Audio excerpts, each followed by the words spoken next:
Bismillahirrahmanirrahim. Assalamualaikum warahmatullahi wabarakatuh. Selamat siang, salam sejahtera bagi kita semuanya. Shalom, Om Swastiastu. Yang saya hormati Ibu Menteri Keuangan, Pak Mendagri, yang saya hormati para gubernur, bupati dan wali kota yang pada siang hari ini hadir. Saya ingin menyampaikan beberapa hal yang berkaitan dengan tantangan dan apa yang harus kita lakukan. Kita tahu semuanya bahwa dunia sekarang ini tidak sedang baik-baik saja. Saya sering mengatakan dunia sekarang semakin tidak jelas.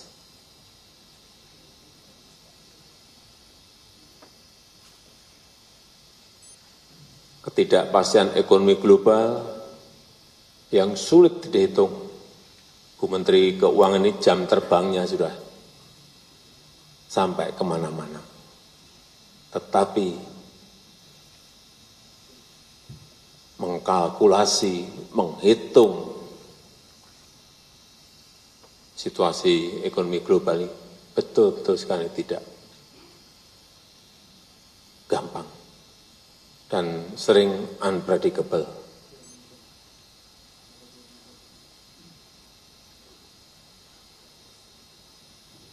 Kenaikan suku bunga di Amerika misalnya, kelihatannya yang menaikkan Amerika. Tapi semua negara berkembang kena semuanya. Karena terjadi capital outflow, dolar semuanya ditarik kembali ke Amerika.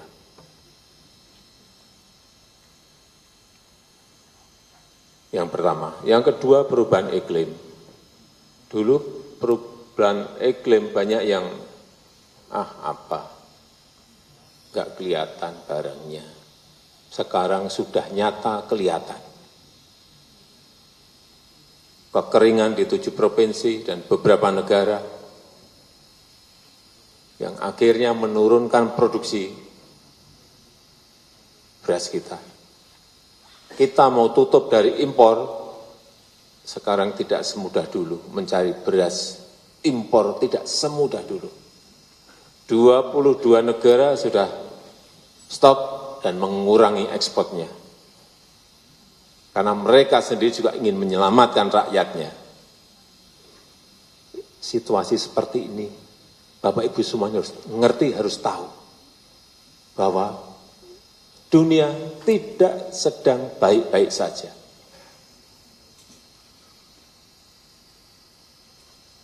Saya berbicara dengan Perdana Menteri Narendra Modi, dia punya stok beras, tapi dia pakai sendiri untuk cadangan. Enggak berani melepas. Saya sudah bicara, enggak berani melepas. Yang dekat-dekat Vietnam, Kamboja, Thailand yang biasanya mau nyodor-nyodorkan, enggak sama. Bisa, tetapi sangat terbatas. Inilah situasinya.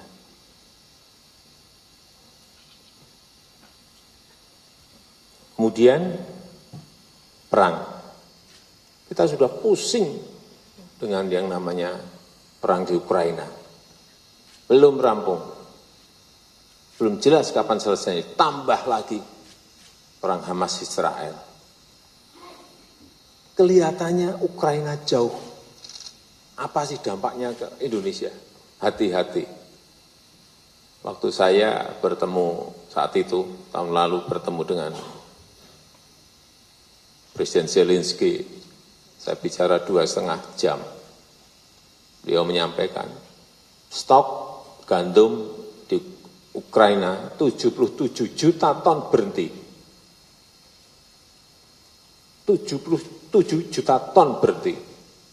Saya pindah ketemu Presiden Putin, 3 jam, cerita lagi, 130 juta ton gandum berhenti di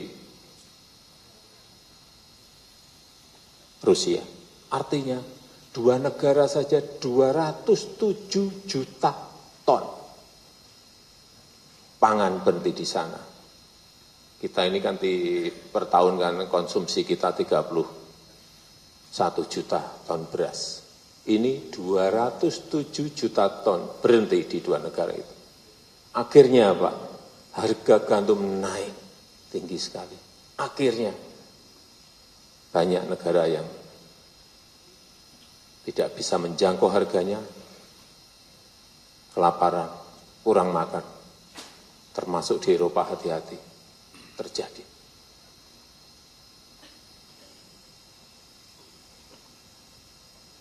Hal seperti ini yang Bapak, Ibu semuanya harus mengerti dan harus tahu. Ditambah lagi di Gaza, Hamas dan Israel. Kelihatannya perangnya jauh sekali, tapi hati-hati. Kalau perang ini meluas, Hamas Israel ini meluas, melibatkan Hizbullah di Lebanon, melibatkan Syria, Houthi, melibatkan lagi misalnya Iran, semuanya masuk ingin saling bantu-membantu. Yang terjadi adalah kenaikan harga minyak. Ini yang mengakibatkan semua negara akan pusing. Tapi alhamdulillah sampai saat ini kenaikan Brent juga enggak begitu tinggi karena memang eskalasinya tidak meluas, masih di Gaza. Situasi seperti ini yang Bapak Ibu harus tahu, harus ngerti. Sehingga dalam bekerja itu, oh saya harus ke sini, ngerti. Kalau harga BBM naik, artinya apa? Inflasi akan naik. Inflasi naik, artinya harga barang-barang dan jasa juga akan naik. Larinya ke situ.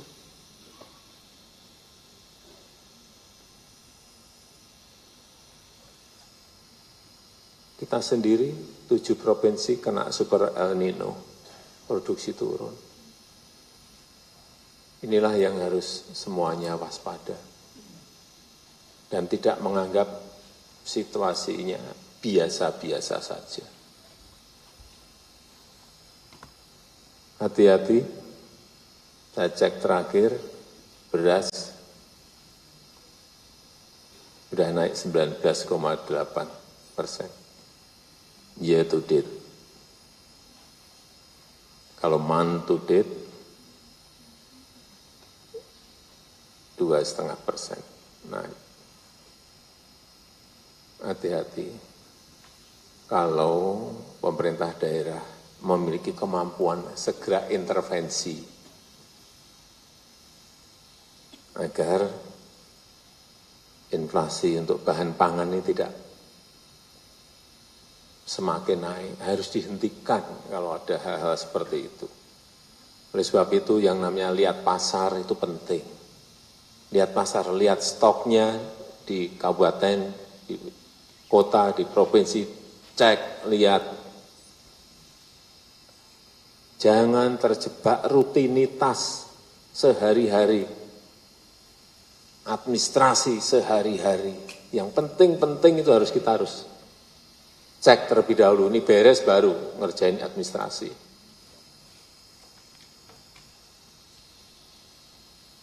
Memang di pasar ada yang naik, ada yang turun, tetapi urusan harga itu tolong betul-betul dikendalikan. Jaga pasokan,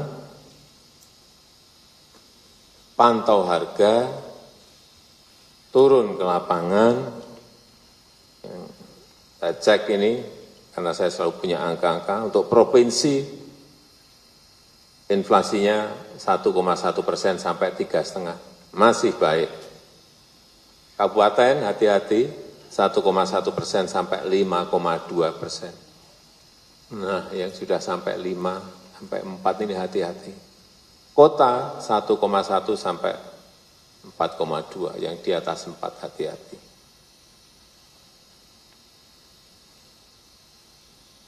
Karena sebetulnya anggaran tak terduga itu bisa dipakai untuk mengatasi inflasi. Betul tuh, Menkyu, boleh.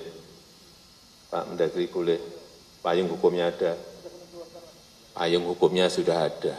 Artinya saya menanyakan bahwa itu sudah ada payung hukumnya, jangan ragu-ragu menggunakan anggaran tak terduga. Apabila yang namanya inflasi itu naik, apabila ada harga-harga itu naik secara drastis, segera gerojok pasokannya. Ini kadang-kadang ya supply dan demand. Demandnya tetap, supply-nya enggak ada. Carikan dong. Langsung ke pokoknya, ke tempat produksinya. Bawang merah misalnya, kok di kabupatenku kok naik. Cari langsung ke Brebes. Misalnya. Beras kok naik, cari stok di kabupaten yang memiliki surplus beras, sehingga beras menjadi terkendali dengan menggunakan anggaran tak terduga. Yang di cover apanya? Biaya transportasinya. Biaya transportasi tanggung oleh Pemda. Ya. Biar harganya sama dengan harga diproduksi.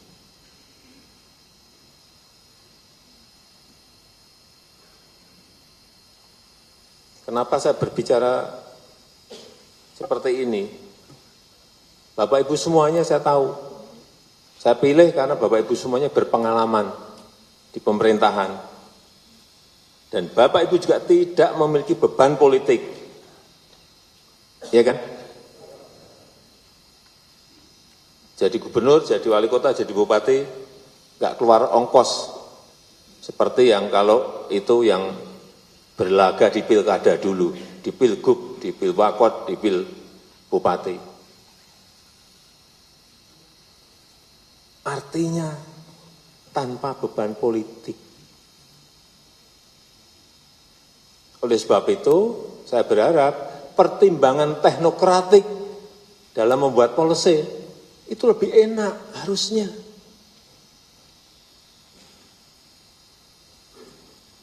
Harusnya. Buat terobosan policy harusnya lebih gampang. Harusnya.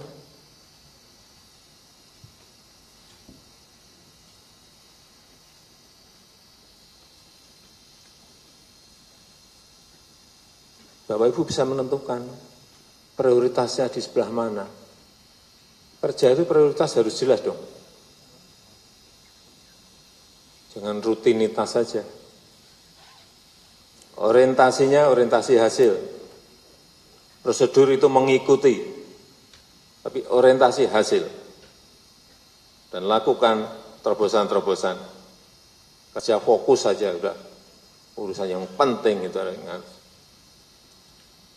tumbuhan ekonomi, inflasi, itu hal-hal penting yang pokok yang harus kita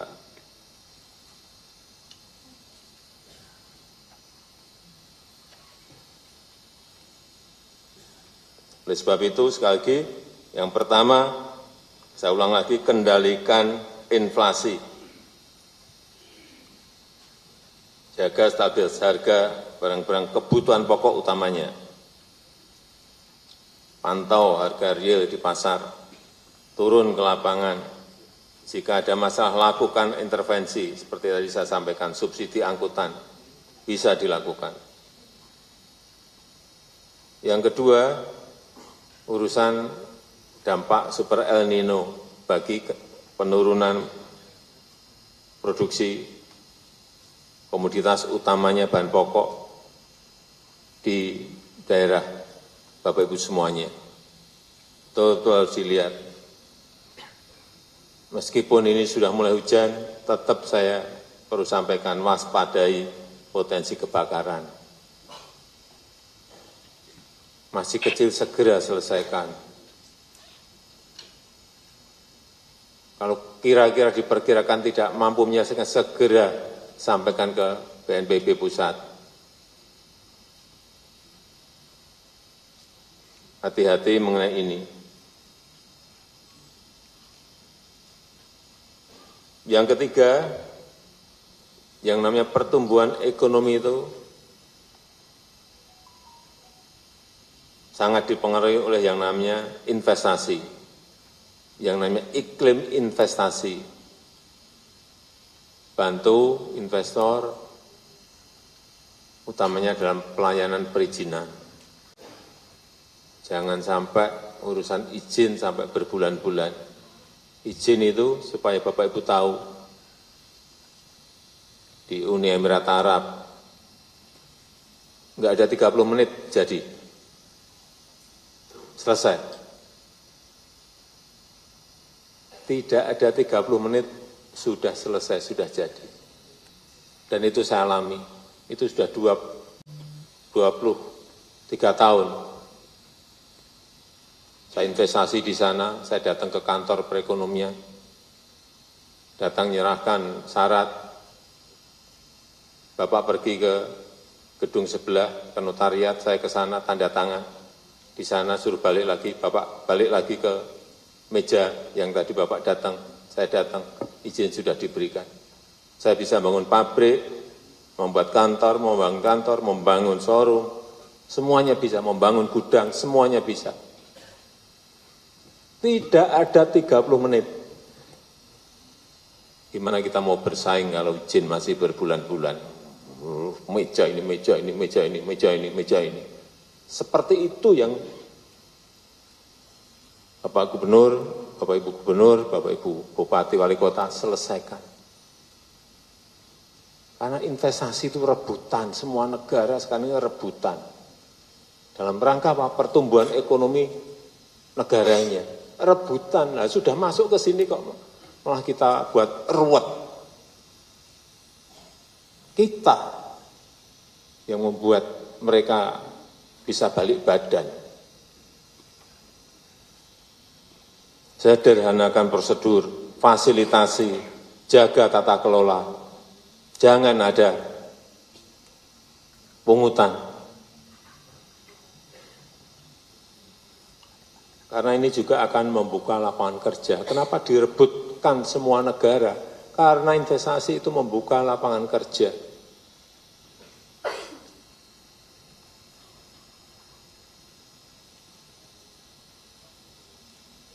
Yang keempat, alokasikan untuk stimulus ekonomi dan bantuan sosial.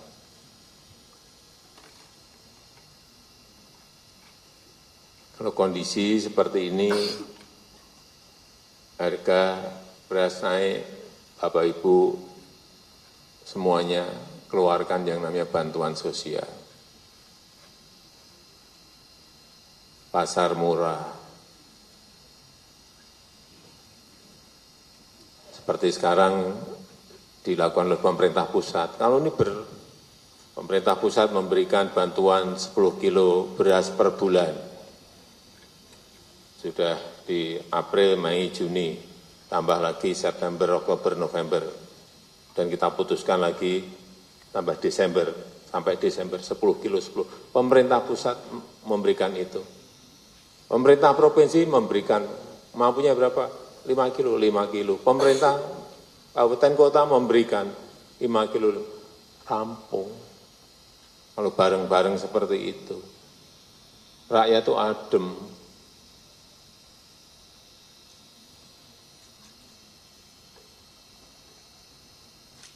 Dan titip yang dibeli produk dalam negeri, utamanya UMKM kita.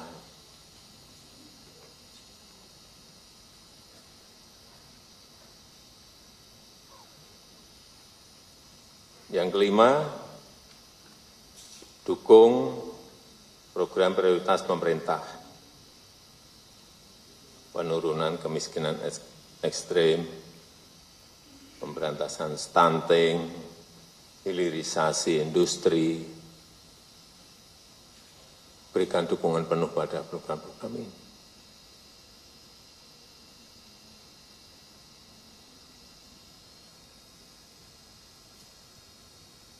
Yang terakhir, yang keenam,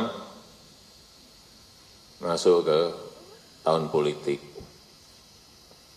pemilu. Saya minta Pak Gubernur, Bapak Ibu Bupati, Wali Kota, berikan dukungan pada tugas-tugas KPUD dan Bawaslu.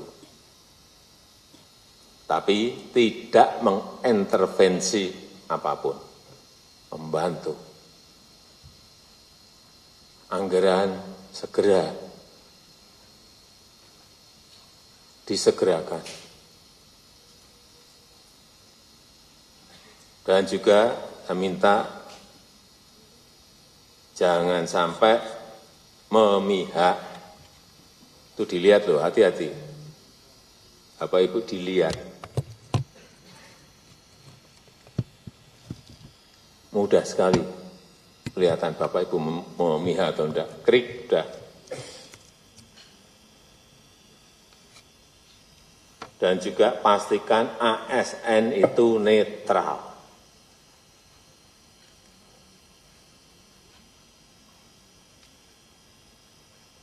Yang terakhir, menjaga kerukunan di tingkat bawah. Segera selesaikan kalau ada persikan-persikan yang berkaitan dengan politik. Selesaikan dengan baik.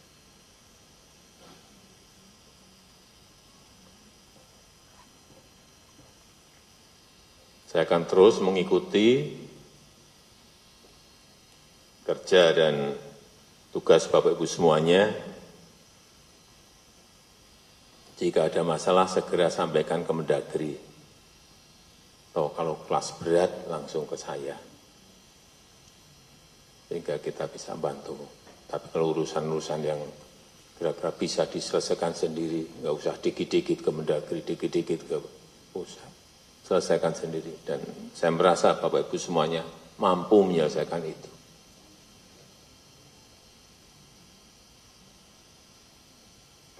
Pak Gubernur, Bupati, dan Wali Kota ini dievaluasi berapa bulan sekali sih evaluasinya? 3 bulan, Bapak Ibu semuanya dievaluasikan setiap 3 bulan. Yang evaluasi Mendagri, tapi saya evaluasi saya harian. Begitu, jangan tepuk tangan, saya evaluasi harian itu hati-hati loh. Begitu Bapak, Ibu semuanya miring-miring, saya ganti setiap hari bisa. Itu hak prerogatif yang saya miliki. Tadi yang saya sampaikan tolong. Saya enggak minta banyak-banyak, tolong diikuti. Saya rasa itu yang ingin saya sampaikan dalam kesempatan yang ini. Terima kasih. Wassalamualaikum warahmatullahi wabarakatuh.